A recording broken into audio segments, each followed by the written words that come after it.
It's in Portland, Maine. They've never had technically a professional sport. I mean, you have Celtics G League, but this is professional soccer. They're getting over 6,500 people to these games. They're packing out. They're the mayor's going to the games, the governor. I mean, it's unbelievable.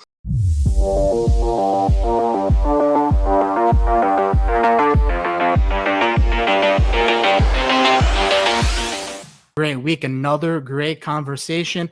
And with me this week, a fellow Don, which we love to see. We love Dons on the show.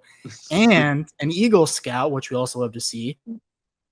Both Eagle Scouts, Josh Kendrick, my guy from Chicago as well. Known him since I was 12, and since he was 12, I should say. Josh, how are we doing today, buddy? It's great to be on here. I've seen all the great work you've been doing, and it's kind of like stepping into a time capsule, getting back with you. Because I remember, I think I joined the troop when I was 11 years old, and you were 16 or 17. So Yeah. go back a ways for sure. Yeah, it's a tough conversation to see you, but I'm glad you got your glow up, and we're here right now, so it's all good. You're finding that W in the background. We're taking dubs. Josh, you're in Florida, and anything with soccer right now is what you're going with, and also you are doing Bear University athletics as well. Before we got on here, you were telling me how you pretty much just picked up your life and went down to Florida to chase this soccer opportunity. So let's start there and just the reason behind that. Yeah, well, I mean, I didn't grow up with soccer. Like, you've known me since I was 11. It's been football, basketball, hockey, baseball. And the opportunity came my freshman year at the University of Nebraska Lincoln, not too far from your Jayhawks. Um, the opportunity came to call soccer games. It was just an email sent out. Hey, do you want to give this a shot? And at that point, when you're starting to get the hang of announcing, you don't say no to opportunities unless there's a wedding or a funeral, is what I tell people. So, jump right in. And the first 3 years, I just got a lot of reps to call soccer games. My main professor that was involved with that, John Schrader, he was the voice of the Earthquakes for 20 years, helped me out a ton, would give me a lot of great advice as the years went along. And then in terms of the students, one of my great friends, Peyton Thomas, an anchor out in Oregon, Bend, Oregon, with Central Oregon Daily News, knew the game like the back of his hand and helped me out a ton. Blake Arney, the current voice of Sporting Kansas City in the MLS, was such a huge help as well. And then my senior year, Max Meyer, who is my analyst for the final year with Nebraska soccer, it was just a lot of fun to work with and helped me polish up a lot of things in that fourth year. So, the first 3 years was just about learning the game. I mean, I didn't even know what a goal kick was. It was really just jumping right in, trying something new. And without those people in place, I don't know if this would have ever panned out to be what it is. Bill Dolman, another great professor at Nebraska, another great friend of mine, like John Schrader. He's done the Olympics, Houston Rockets stuff in the past. And they taught me not only how to have fun with it, but to add that professionalism. When you can have both of those in a broadcast, it makes it that much more enjoyable. So we got through senior year. The team was really good. Nebraska soccer isn't usually a dominant program, but they were that year making a run to the Elite Eight. And I got to do a handful of NCAA tournament games, which gave me kind of that confidence and I guess spotlight experience that I needed to take that next step. So did those games in the fall of 23, and then conversations with my professors started to form, and that journey into soccer, the desire to do that, began to formulate. So started making the right contacts with people, and it took about 2 months of contacts, getting the reels together, and then another month or so, and then had that conversation um, with my current bosses at the start of March of 24, and then found out mid-April that I would be moving to Florida. So Very similar to you. I covered a lot of sports in college. I didn't cover too much before, Mhm. soccer being one of them, volleyball, things like that. Mhm. And you mentioned didn't really have a background in it. So how did you learn more about the sport and those kinds of things? Because I really just kind of started watching more of it and learning more of the game. Mhm. What helped you in that aspect? Yeah, I mean, even in high school, you know this. I think it might have formed a little more after you left, but with Jake Bartecki, who's with News Channel Mhm. Nebraska, he started the NDCP media crew. So I was able to start calling games at age 14, but it was strictly football, basketball, baseball. So through all these years, soccer, I kind of based a lot of my information just around my friends, just getting the basics out of the way. I relied on them more than watching professional games as a whole. As senior year came along, I realized, okay, I have a basic understanding of what's going on. I'm going to start watching the Premier League. It's played at the highest level. It's the best soccer in the world. So I started to get a feel for what it looks like with its highest quality. I'm a Newcastle guy. That's the team I've been with, I think, for 3 years running now. And you understand not just stylistically different ways the game is played, but what it does for the world. I mean, how it brings people together, it's unbelievable. Um, and with the World Cup, coming here next summer, you're going to see a lot of countries come together. It's going to be great for the USA. It took a big leap back when it was here last time, and it's going to leap boundaries here in 2026. So just seeing what it does for the world, the different styles for which it's played with, that kind of helped formulate where I am now. The World Cup coming next summer. That'll be big. Couple cities in the U.S., also Canada and Mexico. What really blew the MLS up, though, I think in the last couple of years was Messi Hmm. coming and playing for Miami. You're in the USL, which is one of the lower leagues, more of like a kind of, if you think minor league baseball, it's one or two levels below where you're at. Yeah, so I'm doing third tier. So MLS is Okay. first tier, and then there's USL Championship, USL League One. So those are the three tiers. How have you seen just Messi coming to America playing for Miami grow the Mhm. sport or bring more attention to the sport? Well, Chase Stadium is about a 15-minute drive for me. I've gone to a game there, and it's unbelievable. Got to see one of his signature goals, link up with Luis Suarez. Unbelievable atmosphere. The MLS Cup is actually going to be here in a few days. I think you said this release is Thursday, so the game will have yet to take place. It'll be on Saturday. But We'll what you're cover your seeing, bases. Okay, we're good. yeah, awesome. So what you're seeing in the USL, and I'll name the teams: Portland Hearts of Pine, one of the best first year clubs I think American soccer's ever seen. It's in Portland, Maine. They've never had technically a professional sport. I mean, you have Celtics G League, but this is professional soccer. They're getting over 6,500 people to these games. They're packing out. They're the mayor's going to the games, the governor. I mean, it's unbelievable. One of my friends who does a majority of their home games said they stopped doing a celebrity spotlight because they show up every single home game. So these teams, Naples, they went 10 games unbeaten through all competitions to start the year. We're selling out games. These teams are coming in, and you're seeing soccer formulate in these small communities. One that's been around for a while is Ford Madison in Madison, Wisconsin, right in the heart of the capital city. They're packed out. It doesn't matter what their record is. They've had some great years, maybe some lower years. Nonetheless, it is unbelievable how many fans they pack into that place. And what's going to make the USL even greater in the next coming years. I don't know if you've heard, but we're doing promotion relegation. It's going to be the first professional American sports league to have promotion relegation. The coaches have been begging for it because if you're having a tough season, you need a little incentive. And that incentive is to stay where you are instead of drop down. So League One and Championship will remain, and there's going to be a first division added. I think 2027's the target year for it. So, for example, my league has 6 new teams for this upcoming year. So the league is only growing.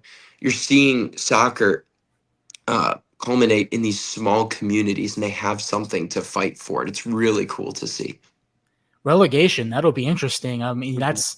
that happens in the Premier League. If anybody out there who doesn't know about it, there are teams every year who have been in the league, and then once they get demoted to the league below, then they have to start winning again, which is Mhm. sometimes hard Yeah. to do. So that'll be interesting to see. How do you think that'll go?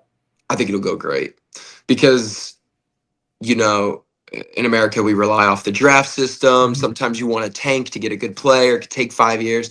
Whereas with this, say you have a spurt that you didn't think you would have, you're going to go up a league. Let's see how you can compete.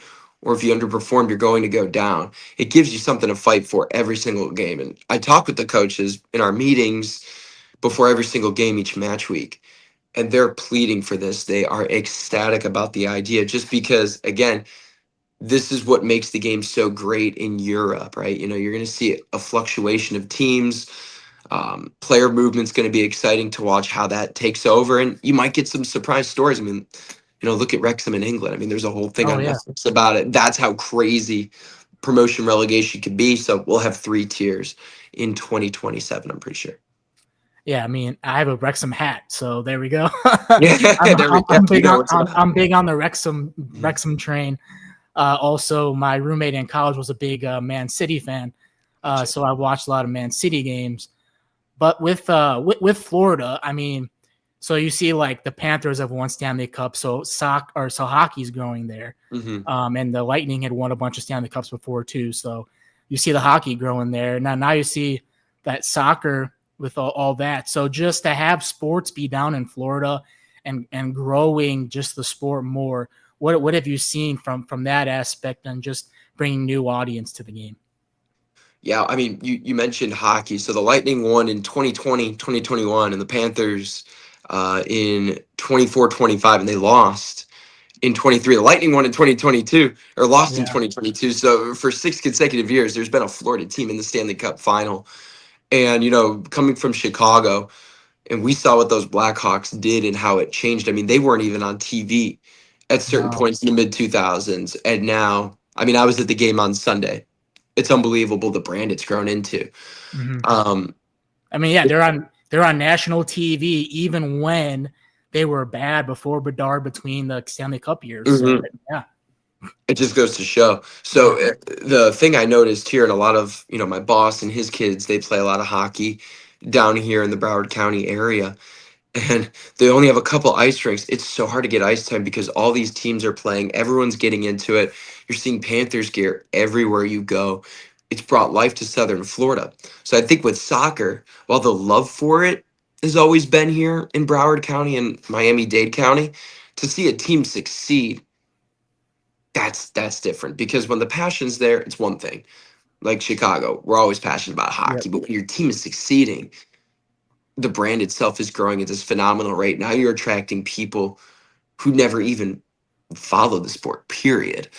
So with the MLS Cup being hosted here, Miami with a chance to knock off Vancouver. I think either way, whoever wins that game, it'll be huge for their communities because Vancouver's putting together one heck of a turnaround from a year ago. And if, you know, Messi wins another trophy, wins one in America, it's going to make some big news. So you're starting to attract the people that never stepped foot into the game. And that's what's key in growing soccer in America because, again, you're used to your 4 major sports. You're in your comfort zone. You watch baseball in the summer, football in the fall, hockey and basketball in the winter.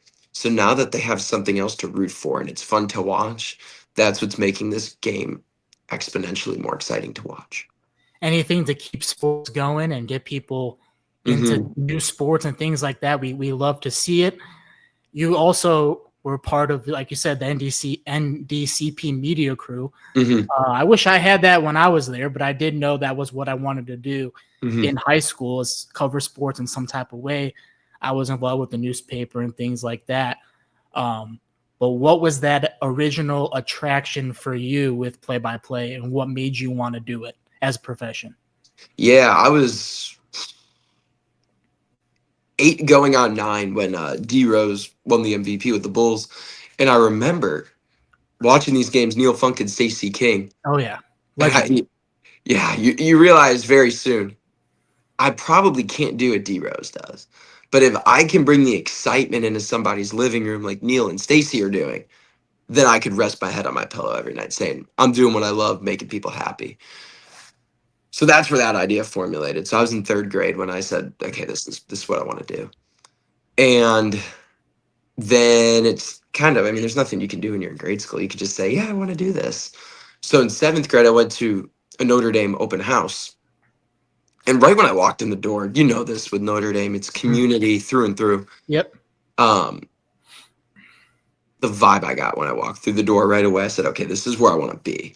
So we're doing the open house stuff. You go to the cafeteria. All the clubs have their boards and their, presidents, vice presidents are doing the talking. So there's Jake Bartecki. He's a junior. No, he would have been a sophomore at this time. And he's promoting the media crew. I said, oh, there's an opportunity to like broadcast games. And he mentioned, yep, we do football, basketball, occasionally baseball. You'll get reps doing that and then doing the morning announcements, reading off of a teleprompter. So you get that news background and then a little bit of production stuff depending on what area you'd like to go with it. So then, yeah, I end up going to another open house, 8th grade, said, okay, this is where I want to go. First day of school, go down to the office. I'm like, hey, I want to be a part of this, reading the morning announcements, calling games for you guys. That ended up being the case. I think I did my first morning announcements a couple weeks in to my freshman year. And then, yeah, was on the football game. So I was in marching band. So what I would do is I would play in the band, first quarter, second quarter, halftime show, fourth. Third quarter, I'd go do play-by-play for football. So I was able to get that healthy mix. And then through the years, just kept doing it. It was a lot of fun.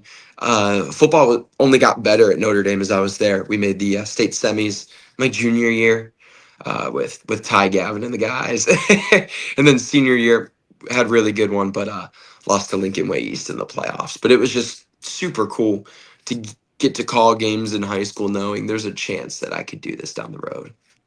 Lots of Gavins. There were some Gavins I know. a couple years older than me and the same age as me. There's just Gavins. I don't even remember. There was a lot of different siblings and things like that, generations going down. Mhm.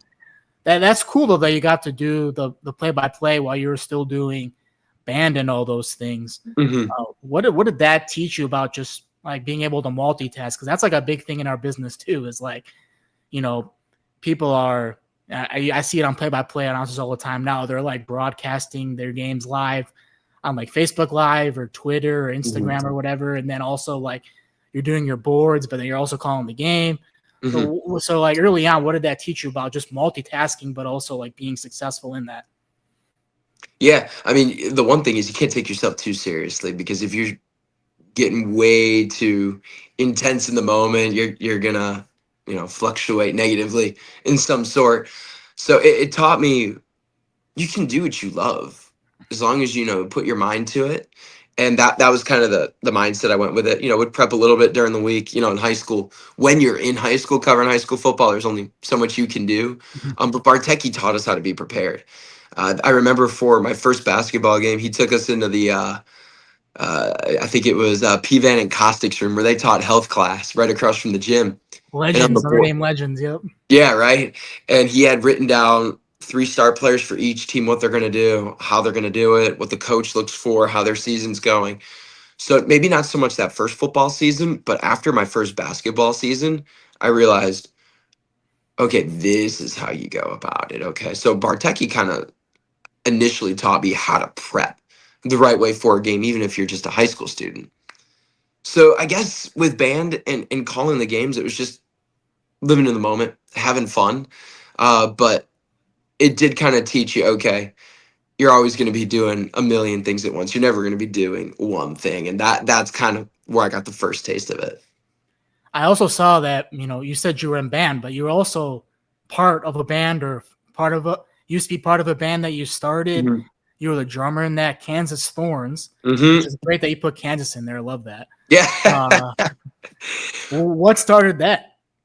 I mean, you probably remember some of the guys. Michael Yulee, Oh, yeah, yeah, yeah, yeah. Okay. Ethan Servatius. Okay. Oh, yeah, these are, were they were Boy Scout guys, right? Yeah. Oh, yeah. Oh, So sweet. we're sitting around one day. This is like 2018, 2019. Yeah, actually, it would have been the spring of 2019. We're sitting there. I knew Michael who played the guitar. And I was talking with Ethan. He's like, I play drums. I said, oh, darn, I play drums. Well, I'll just teach myself bass. So then we started jamming a little bit in the spring, and we would get together a few times a month. But the band started in March of 19. And then COVID hit. We were looking to play some house parties before me and Michael went off to college. But COVID hit, so that put the capiche on it. So we did one show before me and Michael went away for our freshman year of college. And then Ethan was with us through, let's see, through summer of 21.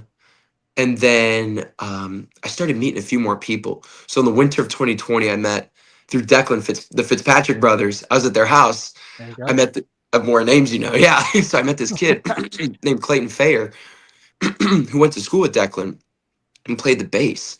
It's like, oh, this is my chance to get back on the drums. And we kind of knew Ethan would be going separate ways from us. And he was such a big part of starting the band. So I text Clayton, hey, let me know if you want to hop on a couple of shows. And then he did. He learned like 20 songs in 2 days. And we did the show. And then there was a kid I knew through CCD at Queen of All Saints. I went there, but I knew someone through the program. And then through ND, Nick Durst, and he could sing. So we end up getting that lineup together in 22, which is like the third or fourth year of the band.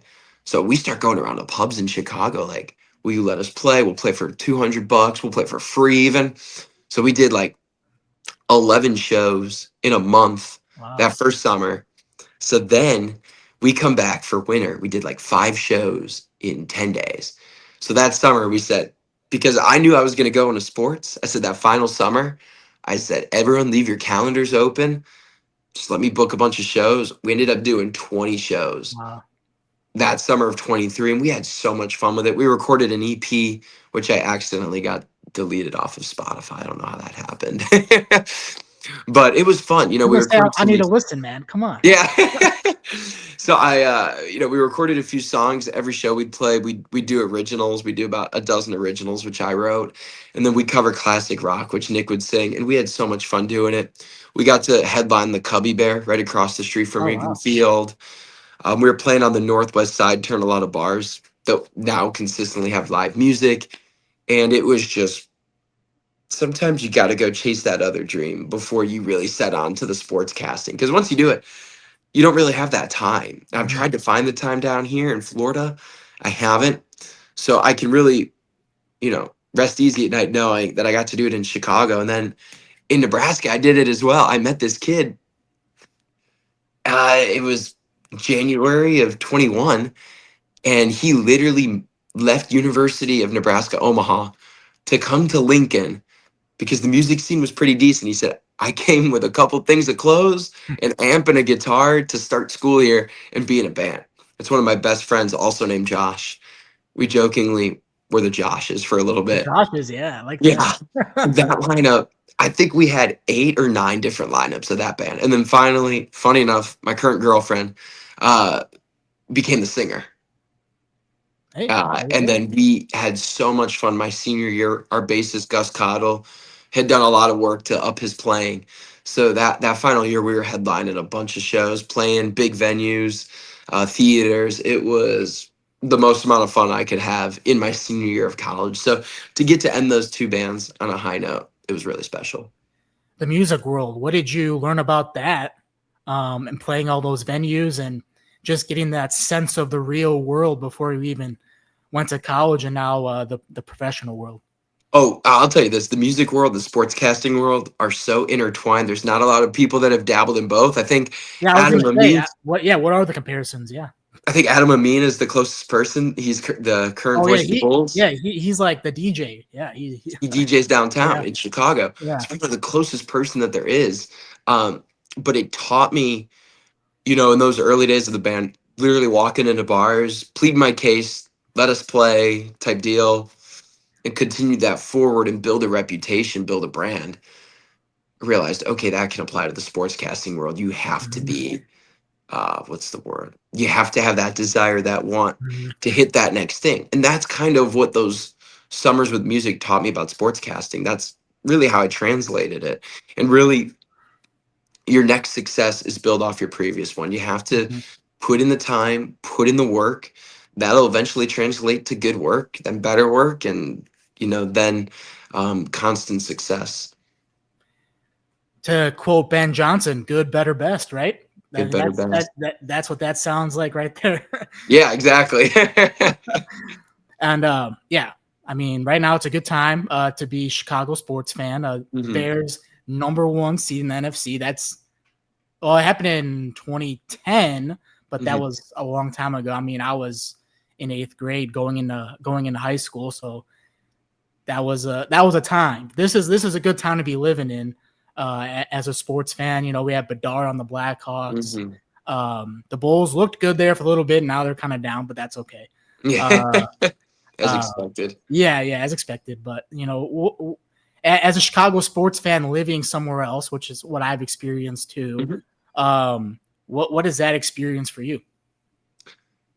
It's interesting. It can make you miss home at times, Mhm. watching the game, especially if they're at home and it's a Bears game, Mhm. but it also makes you feel grateful. And it honestly, watching the games, I just get a bunch of great memories from watching it growing up. I'll actually be flying into town next Friday to go to the Browns game. There you go. Yeah, I have go to. every year with a group of friends. Actually, every year I go with Josh Russell, Tommy Dela Cruz, Yuli, his sister, and Michael Fitzpatrick. We go to the Bears game. Squad. Yeah, nice So we've squad. been we've been doing that since 2021. Haven't missed a game, and I guess it just brings up a bunch of great memories, reminiscing. It also makes you realize how fast the time goes. You Mhm. mentioned 2010. That was my first season watching the Bears, so I got lucky there. Uh, and what I've noticed about this team compared to all the others, the 2018, the 2012, Mhm. 2010, is this offense is lethal. Oh yeah. It really is. I mean those run schemes are insane. Like Mhm. what the Swift and Monangai runs against the Eagles, I'm just like, this is crazy. The pre-snap motions, the Yeah. fact that the receivers are committed to blocking. He's found a way Mhm. to utilize Cole Kmet and Colston Loveland. It took him a little bit, understandable, because Mhm. it's different than a Laporta and a Hawkinson. He's figured that out. I'll say, I think the best defense we probably had was 2018. Like Mhm. that'll never change just because of the sheer dominance. But this year, you're good at the two most important things. You're top three and Yeah. third down defense, and you have the most takeaways. Yeah.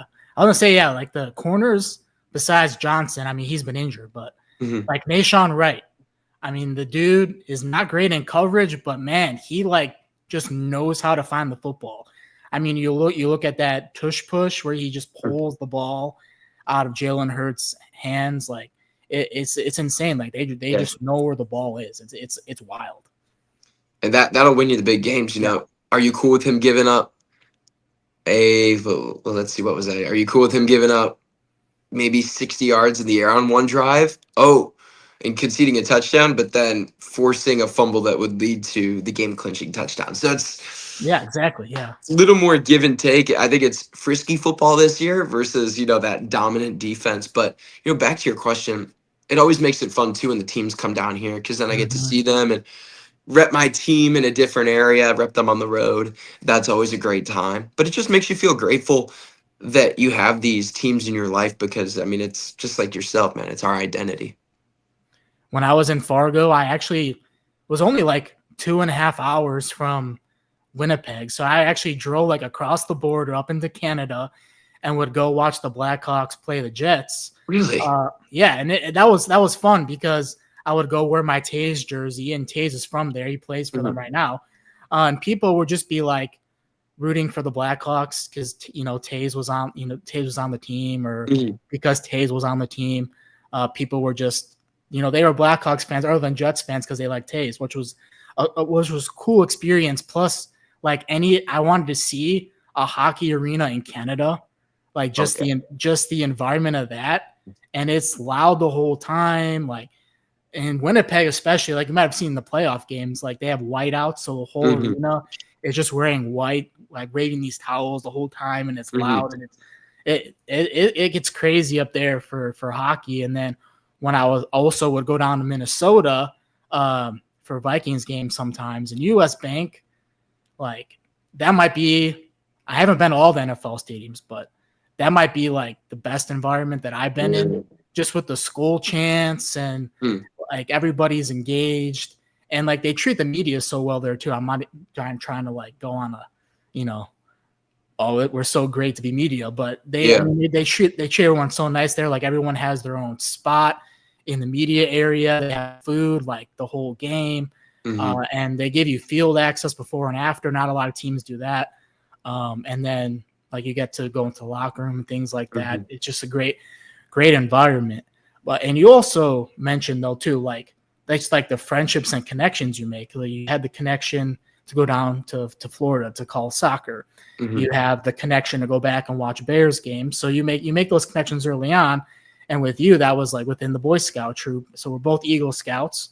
What has that recognition or that honor done for you in the industry? Because for me, it's always been a talking point. Like people always ask like about it. So what's been that talking point for you with seeing that you're an Eagle Scout? Oh, it teaches you perseverance. It teaches you Mhm. independence, success on your own. I mean, the what was great about our troop, and I think what set us apart from basically every troop in the Chicagoland area is the consistency. Going on these campouts, getting the kids away from home, used to going away from home, because eventually, I mean, maybe not everybody, but a good chunk of people are going to have to go away at some point in their life. You're going to have to thrive on your own. And if I didn't have those experiences, I don't know how comfortable I would be with that. I mean, I got so used to it. If my dad came on like Makajuan, our summer camping Oh trip, yeah. I'd be like, Dad, go away. Like, I'm okay. Like, go hang out with the dads. I got comfortable with that. Yeah, And yeah. that's because the troop gave me so many experiences. So I would say perseverance, independence, and this ability to develop self-confidence, because I think through anything in life, whether it's for me sportscasting, music, scouts, um, whatever it may be, you're going to find yourself in different parts of yourself through these different areas of life. And yeah, scouts definitely promoted that self-confidence, this mentality. Okay, if you want it, go do it. Who's stopping you? And if you don't like it, okay, try something new. But if you like it, pursue it, be passionate about it, work hard at it, and you should see the fruits of your labor. Makajuan is elite summer camp, Oh my and gosh. you were saying like this the self confidence and independence part. Hmm. I mean, for people that don't know, there's probably not a lot of people that know listening to this, but how the camp works is like you take these merit badge classes and you're earning these merit badges, but it goes towards being an Eagle Scout. A lot of them, so like there's swimming, life saving, things that like you didn't even know you could do. Like I remember I had to like go down to the bottom of the lake, grab this brick, Yeah, grab a all rock while or like I whatever. could, Yep. all while I couldn't even see. But it's just like so it's like you're trying to like feel around and like Hmm. hold your breath and things like that. I didn't even know I could do that, but to like have that feeling and know you could do it, I mean, that just Hmm. like takes it to another level.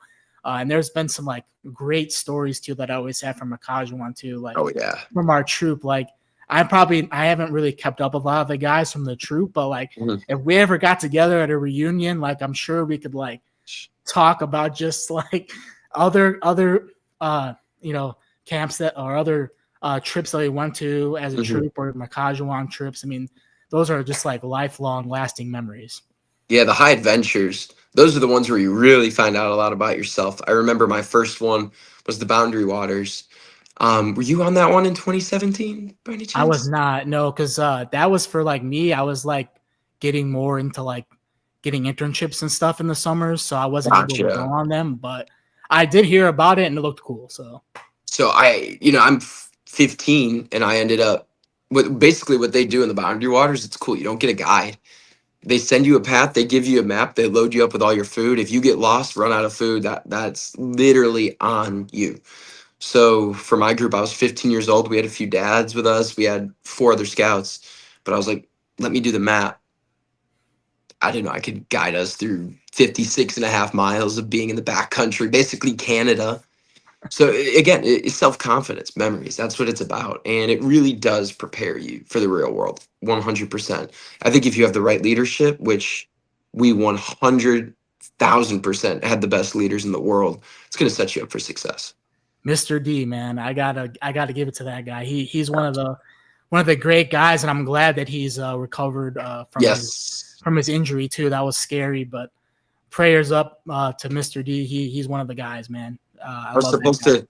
I was supposed to try and surprise him. I was texting Tommy. I was gonna stop by his house, but it didn't work out. He had to take one of his daughters back to college, and when I was busy, he wasn't. But I'm gonna hopefully see him here maybe in the next week or so. Whenever I get home next, I just haven't been back in Chicago, but Mhm. I've been meaning to see him. I keep up with Tommy still. I mean, that's kind of how I got involved with the troop. I was in a different troop. And then Tommy and I were in the same homeroom at Notre Dame. And then I was like not having the best time in that old troop. So he, said, hey, well, you should try this one out. So I went to a couple meetings and I was like, I felt more comfortable at home there, kind of like how you were saying. Hmm. And so I just kind of went there, and Mr. D was a great mentor, and just everyone was so welcoming and everyone was so friendly. And I was like, this is the place that I think was more meant to be in Hmm. that situation. So always grateful for that. I mean, even if, I don't do the best job of keeping up with people from there, just want them to know if they're watching this, that's Yeah. where that all started. And it's like, it's cool too. Like, just going back to that connection part, like you were mentioning Jake Bartecki. Hmm. Uh, I maybe crossed waves with him. Like that just name sounds familiar. Like I think maybe he was like a freshman when I was a senior Yeah, I at think Notre so. Dame. But the fact that like he kind of started that like almost like pipeline for Notre Dame guys to go to Nebraska. Uh, Which, yeah, it's kind of crazy yeah, how that ended up happening. yeah, it's just like these different pipelines of people you meet. It's like crazy. It's almost like it's meant to be, right? Hmm. Uh, what was it about Nebraska for you that was like the place? Because like for me, like KU, I went there on a couple of visits, and like the professors just like hand me business cards. They're like, send me your work, like very welcoming. I just felt at home there. Hmm. For you, what was it with Nebraska? Yeah, I'd always wanted, kind of like yourself, to go to a bigger school, whether that was, Big 10, ECC, Big 12, whatever it may be. I did want to have that, well, Power Four now, Power Four experience, Yeah. just, with the athletics, because I knew that would be good for me. But the big point of emphasis was opportunity. I didn't want to have to wait until I was a junior to call my first game. I want to jump right in as a freshman, Mm-hmm. which was already going to be tough as it is because of COVID. Mm-hmm. Nebraska was a little more lenient with how they handled it, but still, the Big Ten didn't make it easy. So, we only called a handful of games in stadiums. A lot of it we did remotely from our student radio station or um, from our Husker Vision studios. So, whatever it may be, it wasn't easy. So, I knew that I wanted to go to a bigger school that was up and coming at the time to allow me to like pave that way. And Nebraska back in 2018, 2019 had only had the sports media major for a few years, so it was still up and coming. But when I got there, I got to make my Big Ten plus debut as a freshman, started calling games. Couldn't do anything that first semester because it was just still so you know Mm-hmm. crazy with COVID. But spring of 2021, I got to break in doing men's basketball. Funny enough, my first ever collegiate game was with Jake Bartecki, so that was cool. Yeah, that's a full circle moment right there. Exactly. So I got to do basketball, soccer, softball. Got to, like I said, do TV a few times for it. And that like really set me up for the years to come, especially I was on TV a lot with soccer. What else? Trying to think. Basketball, baseball. I mean, you name it, softball. So by the time the latter years came around, so I ended up going to 4 out of 5 road games my senior year for Husker football. I went to Minnesota, Colorado, Michigan State, and Illinois, and got to travel for the Big Ten women's soccer tournament my senior year. So I went to Columbus as well, to Lower.com Field where the Columbus Crew play. And again, the opportunities from that early phase of college, I think set me up development wise, to make those jumps each year, make that progress, but also just really get my feet wet in it and understand this is what I want to do. This is what it's going to take, what it looks like, how it is to prep for a game. It might be easier to prep for one sport than the other because we all know football is a 40-hour work week in itself to prep for. So it really just set me up for success down the line senior year when I was traveling a lot more for it, interacting with professionals like yourself in the media.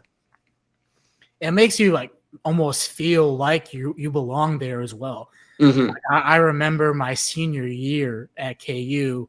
I talk about this a lot, but it's just such a great like memory for me. Going to the Final Four in Hmm. San Antonio, and just seeing like all the different media personalities. Like you walk down the hallway, you see Charles Barkley, then you walk down another hallway and you see Reese Davis. It's just, Hmm. or you walk down another hallway and you see Ernie Johnson. It's just like endless amount, or Jim Nance, or whoever. But it's just like you just see all these endless people, and you're like, how did I get to be in such a environment with these people that I've Mhm. watched on TV since Yeah. who knows, since like diapers, I don't know, but Mhm. and then it's just like, but I'm here with them, so it makes you just feel like you've been like accepted, or like this is what you want to do, like Mhm. before you even like are there, because we're both in college still. Yeah, and the thing is, you got to work for that. So, like, your Mhm. professors, they aren't going to send you out there if they Mhm. don't think you're ready. So again, those first 3 years, getting the reps Mhm. that I Yep. did my freshman year, it was so crucial to set me up for success later on down the line. And then again, I was telling the folks at Barry in the talks leading up to the job how valuable it was to be on site for all those football games. My senior year, again, the interactions, um, you know, taking the time to go meet the TV announcers if you see them in the hallway, talking to the NFL scouts, or meeting with the Nebraska personnel. That stuff's all super important because interaction on site is more vital for an announcer than, well, it's one of the more vital things. I don't know if it's more vital than prep, but it's right up there.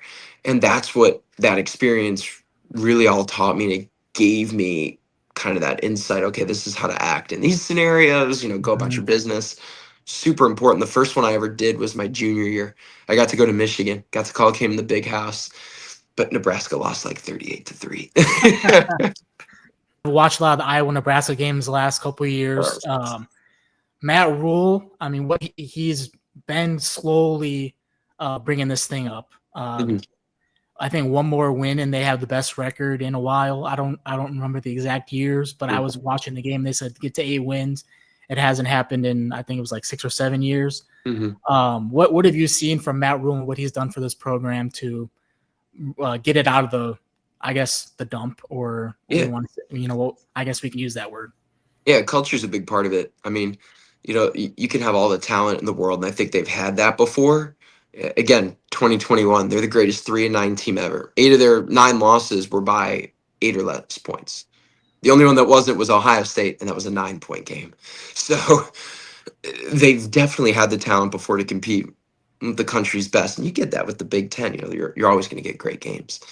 Um, I think culture is a big part of it, and obviously Dylan Raiola coming to the school, whether he stays or not. Yeah, I know there's rumors out there of what will or will not happen. You mean Patrick Um, Mahomes, right? yeah, right. So getting him to come brought a lot of these like high recruits. Uh, I think there's a lot of optimism offensively just with the weapons around the quarterback position, whether that's Raiola or Latif. Defensively, though, they had a lot of injuries. That's kind of been an Achilles heel as of late, especially with Tony White leaving for Florida State um, after last year, because he had such a good defense in 2024. So I think the mindset for Nebraska fans, too, they want that immediate success. But to take a program that was so dominant and literally just fell so far from what it was, it takes time to build that up. And the thing I've pointed out is every single year they have gotten one more win since I started going to school there. So Scott Frost, that was a time. Um, 2 wins, 3 wins, 4 wins. Matt Rule, since he's been there, 5, 6, and 7. 7 last year with the bowl game win. But it was 6. So there's this steady progress that's being made. And I think it's important to realize where the program was 2 years ago and didn't have a quarterback. Now they do, whether it's Raiola or TJ Latif. So it's slowly but surely getting back to where it is. But I think now, when you're going up against a ranked team, you have to see one of those wins come across the board because the good thing is they're beating who they're supposed to beat, but they can't get it done in the big moments. And I understand you're not going to win every ranked game. I mean, you're not that, predominant like you were again. But at the same time, you have to show a little, progress. We're also getting into hoop season. So, Hmm. what can we expect from Nebraska? Now, I'm a big Hoiberg guy. Hmm. He did make his name in the state of Iowa, which is where I Hmm. reside. They called him the mayor back in the day when he was the Iowa State coach. And then he went to the Bulls, which was not great, but it's still okay. I won't blame him for that. And now he's at Nebraska, which they've had a couple of good years. But guy I covered at Iowa, Price Sanford, Price. I should Yeah. say. Peyton's his older brother. Price Sanford is there now. What can you see from this Nebraska team of men's basketball this year? Well, I'll be completely honest. I think I've been a little more out of the Nebraska ball loop since I graduated. But I'll tell you this: that state, they secretly care about it. Obviously, football, volleyball, those are the main things. But when this team is good and that arena is selling out at 15,000, it is loud, it is hectic, it is fun. It is a healthy atmosphere when that team is good. I think they're 8-0, if I'm correct. They haven't lost this year. And from what I know, a big part of it is just getting Rank Mass back. We got him from Bradley heading into my senior year, which was the year they made the tournament. This is a guy who, if I'm correct, is 6'10", 6'11", can ball handle, hit the step back three. Oh, by the way, hit his mid range game, but dominate you with this gentle game in the post. I would work on TV crews back when I was in Nebraska, and oftentimes for hoops, I would help out with the sideline cam. So I'd be sitting right under the basket for the big game against Creighton. Got to see number one Purdue up close, Michigan State, you name it. Now we lost to number one Purdue in overtime my junior year. That's back when we had Derek Walker. But I've seen these big guys like Zach Eady get Mm-hmm. dominated by our 6'10", 6'11" centers. Reich Mast is a graceful player, and heads up for any team that's got to take him on. I think a tough one is Connor Essegian, transfer from Wisconsin. I know he had a season-ending injury, He's a and shooter. Yeah, he's crazy. and Nebraska fans don't even realize. I think Essegian has shot the ball better than Keisei Tominaga ever did. Yeah. Tominaga was just fun to be around. I Oh, mean, he was a vibe, that guy. oh yeah, He like gravitated a whole fan base towards him. Like, it was crazy. But yeah. So it's exciting to see. I love Price Sanford coming over from Iowa. Resembles his brother in a lot of ways, which is what made Iowa as good as they are. Sam Hoiberg, I remember when his dad was still coaching for the Bulls, and we played him at ND, and he was playing for Hinsdale Central, the Red Devils. Uh, so he's a great, player that now guys like John Rothstein are starting to talk about as one of your key hustle guys on the bench. So to get Rank Mass back after being out for a year, huge. Sanford coming in through the portal, one of the bigger portal additions I think Hoiberg has probably had that's panned out as well as it has. Getting Hoiberg in the starting lineup here and there. Birthday Buchengel coming over from UCLA a couple years ago, another big who can play like a forward. So they're starting to build this team. It's the only Power Four, even back in the Power Five era, Power Five team to have never won an NCAA tournament game. You name it, UMBC has won one before Nebraska has. God knows Kansas has maybe quintupled yeah, how many games they've ever won. So yeah, uh, this could be the team that wins the tournament game that Nebraska fans have waited for so long. yeah. I mean, I might get some hate for this comment, but I hope it happens for you. I don't have Mhm. any allegiance to Iowa, so I hope that Yeah. happens for you. You did add Barry University to your already stacked Yes. resume. What are you most excited for there, and what are you going to do for them, for everybody listening? Yeah, it was an exciting process. Just once I'd gotten comfortable within my own skin doing soccer, getting out of my comfort zone, I realized, okay, I'm ready to take on other work. I started doing high school football down here in Miami-Dade County. Do the Amerigold Latam Cup, which is an annual hockey tournament that promotes hockey in countries that may not be so popular with it. So Latin America, Greece, India, you name it. And then in addition to soccer, yes, starting at Barry University. I think what I'm most excited for, sadly, their season's up, is women's volleyball. That's something that must have carried over from my time in Nebraska because Barry, Oh yeah, every year that's crazy. and out, they're a top 10 team in the nation. Yeah, So I got to do a couple of their games this year. Coaching staff's great. The players are amazing to talk to. The talent in this conference alone is unbelievable. I mean, you have the reigning champs, Lynn, Tampa, number one in the country, Barry. I think we might send 6 teams to the NCAA tournament, if I'm correct. So that's super exciting. I got to do some basketball, closed out their soccer season. I would say I'm really excited to return back to calling hoops. It's been a minute. I called my first game a few weeks ago for the first time since February of 24, just because, I got so deep into soccer. So it's exciting to be back calling basketball, a sport that originally attracted me to becoming a play by play announcer. And then I'll also be doing baseball, softball, maybe lacrosse in a year or two. But spring is going to be very exciting. Hopefully, more games to come. And uh, just grateful for the staff there at Barry University for taking a chance on me. I know that there's a couple other broadcasting professionals there already, and there's one student announcer, so there is a rotation. But they booked the announcers at the start of the semester. So to have gotten in on that rotation late in a semester where it's already been decided says a lot about them and how they run their operation. I'm super grateful for them.